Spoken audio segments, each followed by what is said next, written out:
तो भाई लोग, जैसे अकबर के दरबार में जो कव्वालियाँ होती थी, तो आज मैं उसे दिखाऊंगा जो म्यूजियम में है।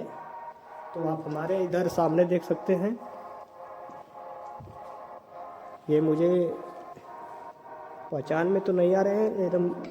इन्हें तुरंत देखा मैं डर गया कि अरे लग रहा है कि कोई बैठा है क्या। इधर आप देख सकते हैं, इधर शतरंज एकदम रियलिटी लग रहा है, एकदम ओरिजिनल। आपको कैसा लगा आप कमेंट में बता दीजिएगा ज़रूर। इधर आप देख सकते हैं दो मुर्गों की लड़ाई, जैसे हम लोग इस समय पढ़ते थे।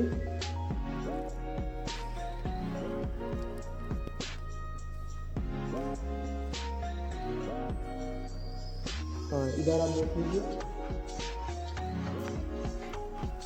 तो भाई आपको कैसा लगा आप कमेंट में बता दीजिए।